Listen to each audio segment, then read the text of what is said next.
Durand cup থেকে বিদায় নিয়েছে মোহনবাগান।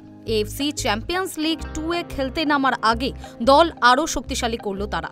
মুম্বাই সিটি থেকে যোগ দিচ্ছেন মেহতাব সিং। রবসন রবিনহো দ্রুত সই করতে পারেন বলেই জানা গিয়েছে। আগামী সপ্তাহেই কলকাতায় চলে আসার কথা রয়েছে তাদের। মোহনবাগানে মেহতাব আসবেন এরকম গুঞ্জন মৌসুমের শুরু থেকেই শোনা যাচ্ছিল। অভিষেক সিংকে নিঃশব্দে সই করানোর পর অনেকেই ভেবেছিলেন মেহতাব হয়তো আসবেন না। পাঞ্জাবের ডিফেন্ডারকেও মোটা ট্রান্সফার ফি দিয়ে মুম্বাই থেকে নিয়ে নিল মোহনবাগান। মেহতাব আশায় রাইট ব্যাক নিয়ে সমস্যা মিটতে চলেছে মোহনবাগানের। আশিস রায় ওই পজিশনে খেললেও তার পারফরমেন্স আশাপ্রদ নয়।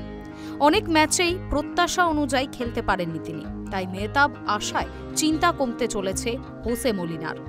সব ঠিকঠাক থাকলে প্রথম একাদশে মেহতাবই রাইট ব্যাক হিসেবে শুরু করবেন। দরকারে সেন্ট্রাল ডিফেন্ডার হিসেবেও খেলতে পারেন তিনি। রবসন যোগ দিতে চলেছেন ষষ্ঠ বিদেশি হিসেবে। গতবারের 5 বিদেশিকে ধরে রাখলেও ক্লাব ছেড়েছেন গ্রেগ স্টুয়ার্ট। তারই জায়গায় রবসনকে নেওয়া হচ্ছে।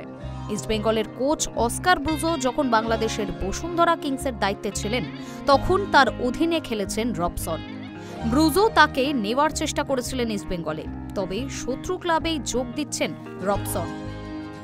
High news network.